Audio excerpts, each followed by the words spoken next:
Hello everyone, Waffle King here. Today I'm going to be trying to recreate cosmic brownies. This isn't my recipe, but I'll leave the recipe in the description anyway.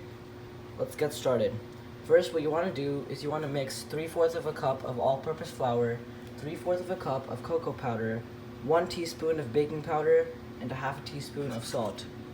This is everything in this bowl, and you just want to mix it up a little bit and put it aside for later. Okay, now that I've mixed all of my dry ingredients, I'm going to go ahead and mix together 2 eggs with 3/4 of a cup of granulated sugar and 3/4 of a cup of brown sugar.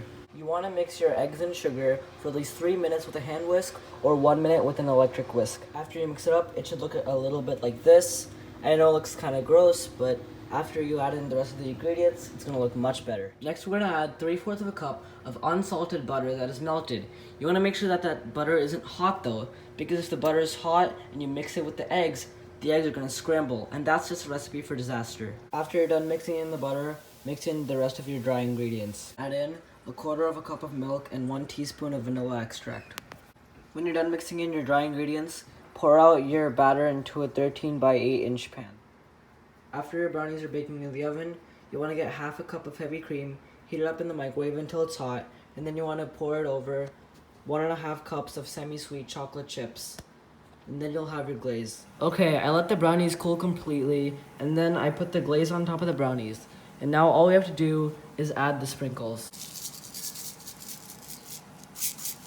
Cosmic brownies.